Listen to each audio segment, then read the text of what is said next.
Muy buenos días a todos y a todas. Agradezco su presencia y su participación en esta ceremonia cósmica, en su sencillez, pero en su gran trascendencia humana, espiritual y en el ser que todos somos.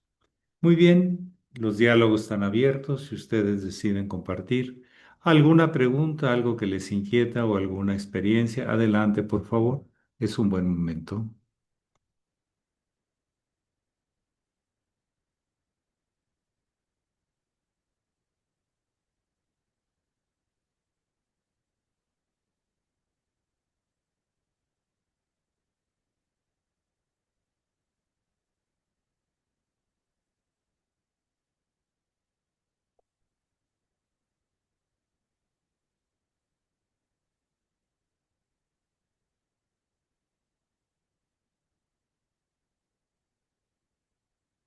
Sí, adelante, Constantino. Buenos días, muy honorable maestro. Buenos días a todos los presentes. Maestro, el- cuando Quetzalcóatl se fue, se ha esperado siempre su retorno y los aztecas se confundieron. Pero Quetzalcóatl ya regresó, maestro. Sí. En ciclos, sus manifestaciones de ese estado de conciencia son recreativas en cada tiempo, especialmente cuando hay oscuridad, aparece ese estado de conciencia que trae luz, estado de transmutación interna. La serpiente, el impulso básico de la vida que se arrastra todo su vientre sobre la tierra.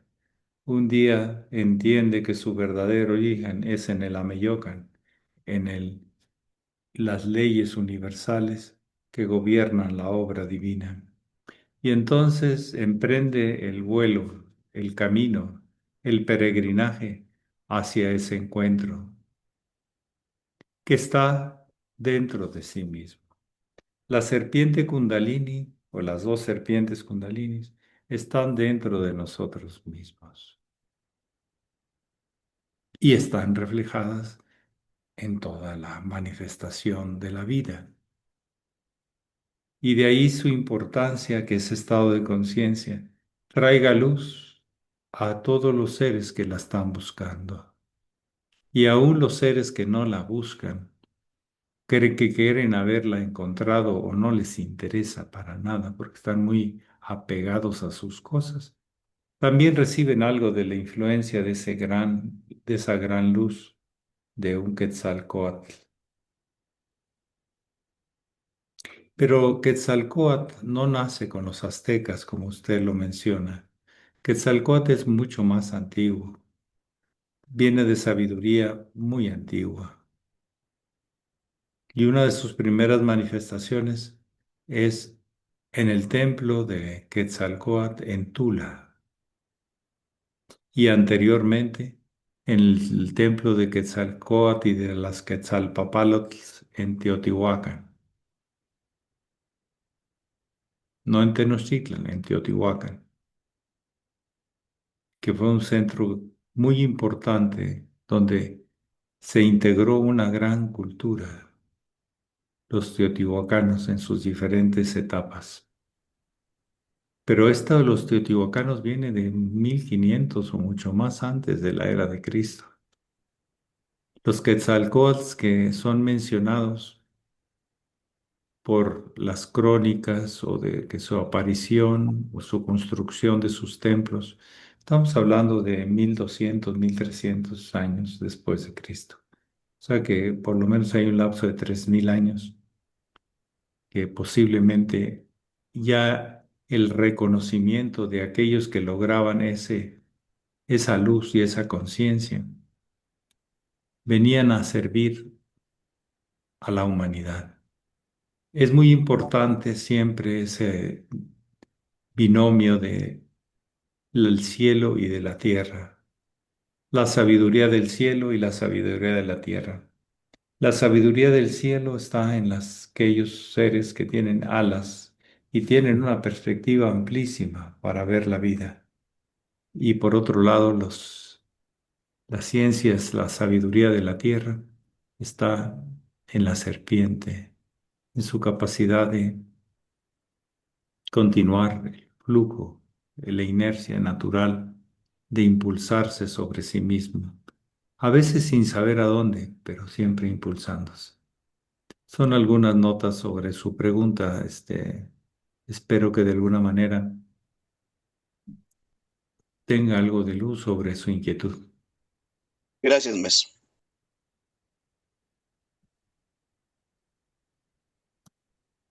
¿Me permite? Adelante.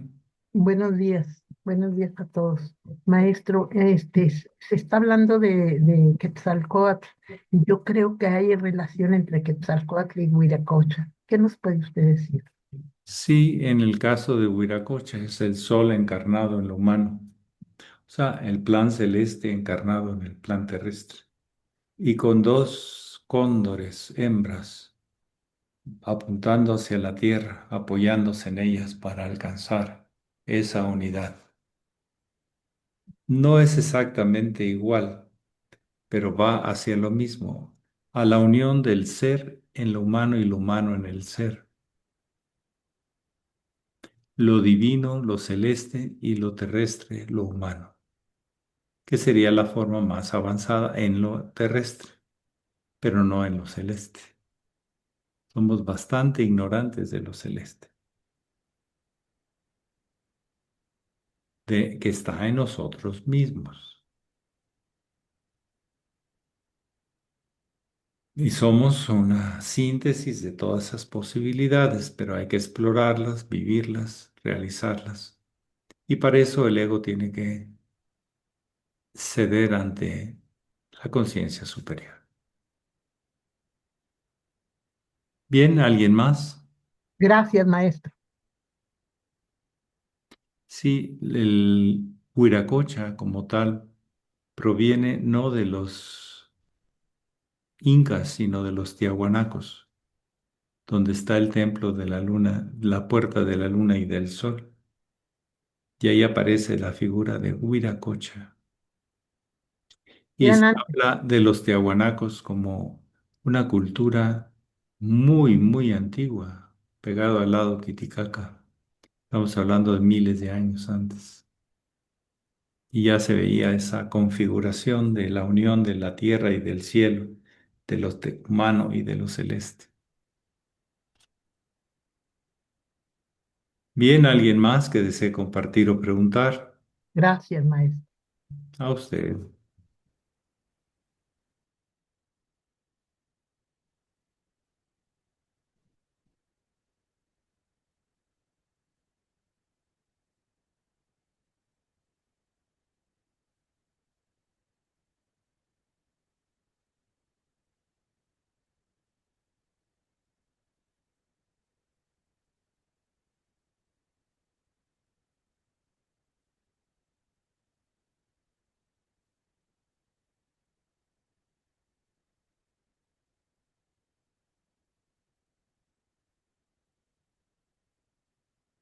Tienen la palabra.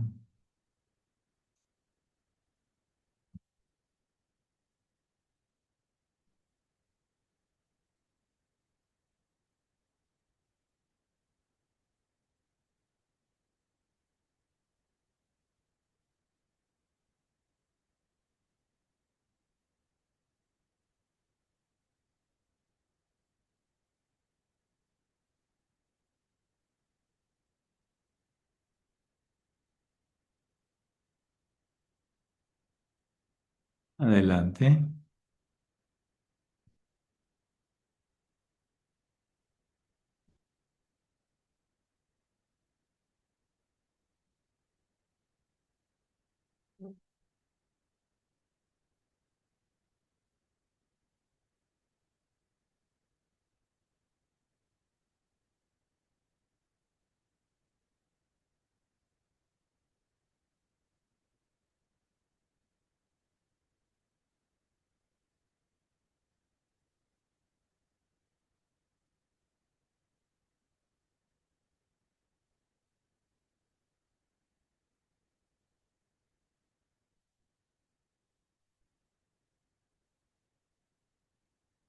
Adelante, Alejandra. Sí, maestro, buenos días y buenos días a todos. Maestro, entonces, ahorita escuchando lo que usted dice, cuando se habla del camino de los Cristos, de los Quetzalcóatl, o sea, es la misma tradición, es el mismo camino que sí, que se sigue. Es el Si mismo me, camino, sí, porque solo hay uno, la vida, o hay otro, pero se dice y expresa en forma diferente porque depende el alma, las experiencias, los lenguajes, las culturas, dependerá su expresión, pero es el mismo estado de conciencia a través del mismo camino. Yo soy el camino, la verdad y la vida. Decía quien podía decir eso en forma tan clara y tan coherente y consistente. Más allá de la muerte y el dolor, de lo que muere y de lo que nace, algo permanece. Y es esa búsqueda hacia la fuente de la unidad. El Cristo lo describió como eternidad o como inmortalidad. ¿Alguien más que desee compartir o preguntar? Adelante.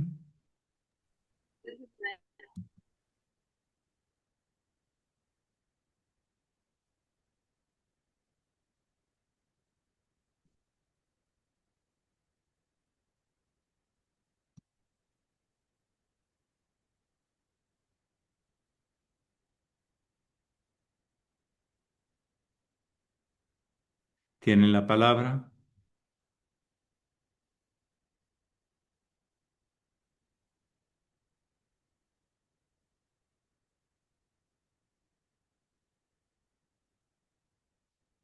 O sea, no hemos nacido nada más para sobrevivir.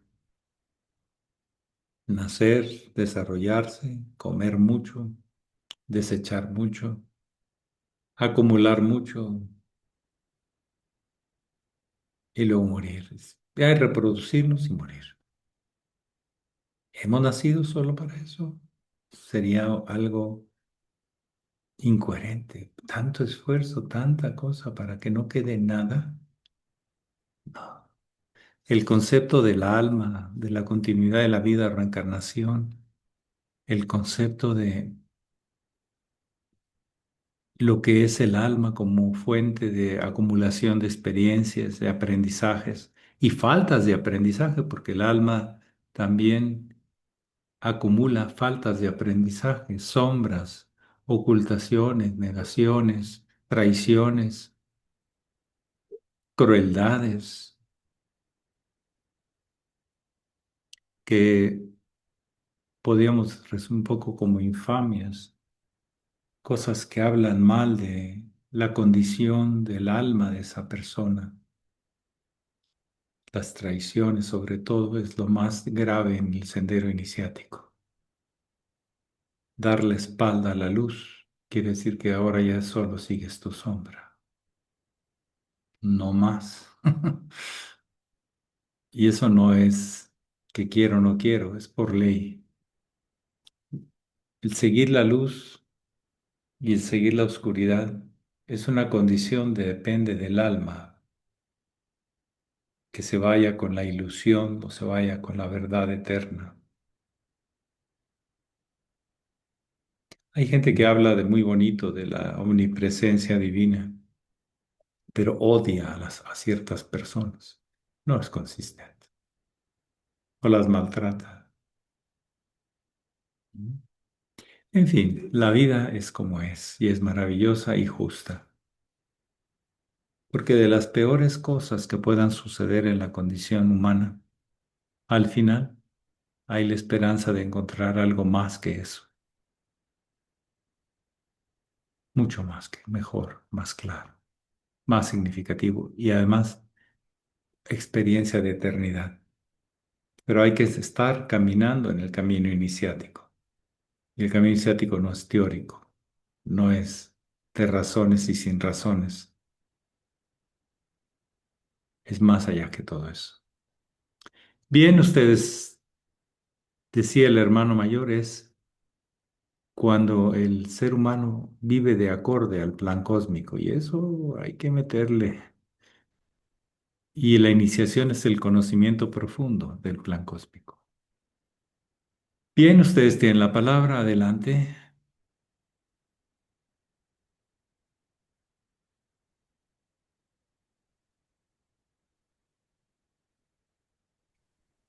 Maestro, buenos días. Buenos días a todos. Maestro, entonces, ¿qué es la eternidad? Lo que siempre es y será, ha sido y será, esa es la eternidad. Vivir ¿Tan más sencillo? allá en lo esencial, más allá de la forma, en el éter.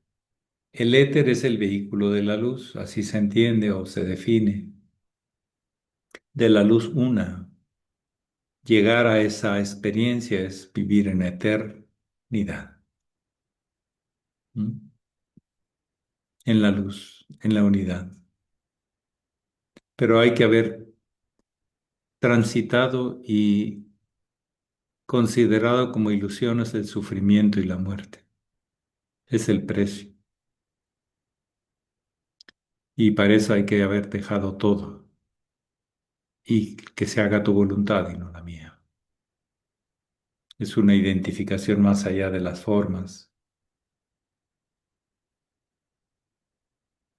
Por un lado, la gente que te crucifica, te difama, te hace mucho daño, pero se hace más daño a esa persona. Y al que le hacen daño puede tomarlo como una oportunidad de trascender porque se siente el dolor.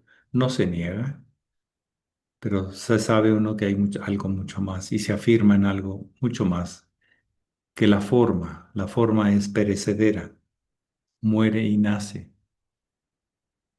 La experiencia de ser es eternidad y no la alcanzan, aunque digan lo que digan, la mayoría de los humanos porque están apegados a sus deseos, a sus complejos, a sus vicios, a eso. Bueno, alguien más que desee compartir o preguntar, andamos serios hoy, ¿verdad? De profundidad, Gracias, maestro. tratando de descifrar un poco lo que hay tras bambalinas en la vida, lo que hay detrás que no se ve tan fácil. Pero el que tiene ojos para ver, oídos para oír, lo ve y lo escucha con mucha claridad. Maestro, Sí, yo quiero compartir con ustedes lo que dice el poeta español Pedro Mata al respecto. Él, adelante. él dice que vivir es renunciar, que no existe nada que merezca un esfuerzo. Apercibida como un áspid, está siempre escondida tras el deseo, la ilusión frustrada. Así es, muy claro, muy hermoso dicho. Gracias. En poetas tienen esa cuestión también que es, sabes, muy bello, pero hablan de cosas muy profundas. Ujú. Es lo que le prometió el Cristo a la samaritana en el agua viva. Y dijo, si tú conocieras el don de Dios, ¿cuál es el don de Dios? Que eres su hijo, eres su linaje, pero todavía no lo descubres. Por tus actos no se nota. Por tus emociones no se nota. Por tu mente no se nota. Te enredas, te confundes, te equivocas y todavía niegas la luz que has encontrado. Ese es el peor de los castigos. Negar la luz porque entonces solo te afirmarás en la sombra, en el dolor, en la ausencia, en la soledad. Pero la soledad que destruye, no la soledad que construye, porque hay de las dos. Hay gente que no es capaz de hablar, de enfrentarse, de afirmarse, porque sabe lo que quiere y lo que no quiere. No tiene miedo. Pero hay gente que se esconde, que se oculta, tiene mucho miedo. Y esa será su karma, ser víctima del miedo y el miedo lo único que hace es destruirte. ¿Te construí? No. Es la oscuridad, la negación de la luz. ¿Bien alguien más que desee compartir o preguntar?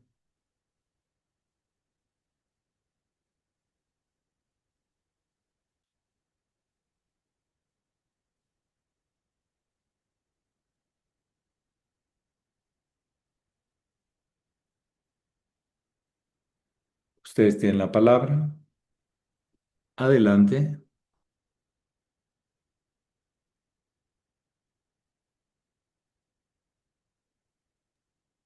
El hermano Constantino quiere hablar, maestro. Sí, Buenos adelante, días. Constantino, sí. Maestro, ¿por qué es difícil a veces comprometerse? Ah, porque no hay estado de conciencia. Cuando tú descubres algo más que no habías visto, te afirmas en ello y te comprometes, estado de conciencia. Entonces, cuando no hay compromiso es que no hay estado de conciencia. Hay solo emociones, circunstancias, intereses, aspiraciones, pero que no se está dispuesto a pagar el precio.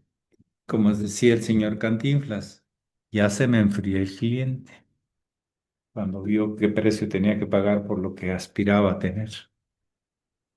Eso en lo material, pero en lo espiritual es algo similar. Hay que pagar un precio, renunciar, negarse a sí mismo, tomar su cruz y seguir el camino para no regresar, sino seguir descubriendo como un discípulo de lo divino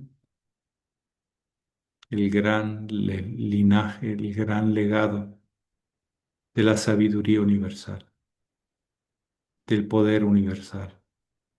No lo posees, pero siempre es presente. Su sabiduría, su poder, su luz, siempre es presente. ¿O no? Depende. Estado de conciencia. Y el estado de conciencia puede variar en una persona a formas radicales, de afirmarte y luego negarte. Es como el clima, días lluviosos, días secos, días soleados, días no- nublados. Pero en el trasfondo siempre el sol está ahí y tú estás aquí. Pero podemos hacer vínculos cuando sin condicionamientos que representan la parte baja del ego, de la que crea condicionamientos es el ego, y necesita no vivir sin condicionamientos, sino encontrar nuevos condicionamientos, condiciones de la vida en otros planos. Y entonces hay compromisos. Decía el venerable Satarra, estoy totalmente, y no creo que para nada el primero que lo dijo, pero lo dijo en su momento y a mí me quedó muy claro. El que niega un compromiso es que no sabe lo que quiere.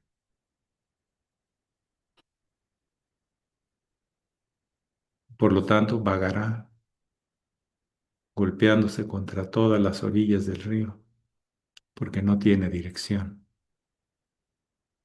Y no es una venganza, es solo la necesidad para que un día despiertes y reconozcas tus errores y vamos para adelante. Ese es también un compromiso. Podemos tener compromisos en el sentido positivo y constructivo, pero también compromisos o estar comprometidos con la negación, la avaricia, la ambición, la soberbia, el orgullo, la autosuficiencia. Ese no es un discípulo, no puede ser un discípulo. La primera condición de ser discípulo es la humildad. Ya, por favor, maestro, enséñeme el camino. Quiero aprenderlo. No de lo que ya sé, sino todavía lo que no sé. Y para eso hay que poner en duda lo que uno sabe y no estarle diciendo al maestro que ya alcanzó y que es lo máximo y que entonces no hay maestro, no hay discípulo. Sin embargo, hay una condición natural por amor, por por profunda identidad, que aun cuando el discípulo niega al maestro, el maestro reconoce al discípulo y tiene que aprender a esperar o esperar la oportunidad de mostrarle el camino a ver si un día despierta. No se impone,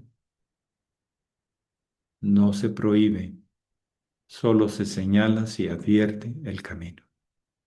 Y se advierte, sí, porque hay muchas ilusiones, hay muchos falsos maestros y tendrás que aprender a distinguir, a discernir eso. Bueno, pues yo les mando un fuerte abrazo a mis hermanos. Hoy estamos más finos, más como decían, tras las bambalinas de nuestra existencia. ¿Qué es lo que realmente nos mueve y hacia dónde nos mueve? ¿Hacia dónde nos amarra y hacia dónde nos libera? ¿Hacia dónde nos da esperanza y hacia dónde se acaba la esperanza y la confianza? Cada quien pregúntese estas cosas. Adelante y ojalá encuentren la verdadera respuesta y no la falsa. Pax. Pax, maestro, muchas gracias por todo lo que contaron. Buen día. Hasta Pax. mañana. Ay, gracias. Hasta Bye, mañana. Hasta Feliz mañana, día. hermanos. mañana, maestro.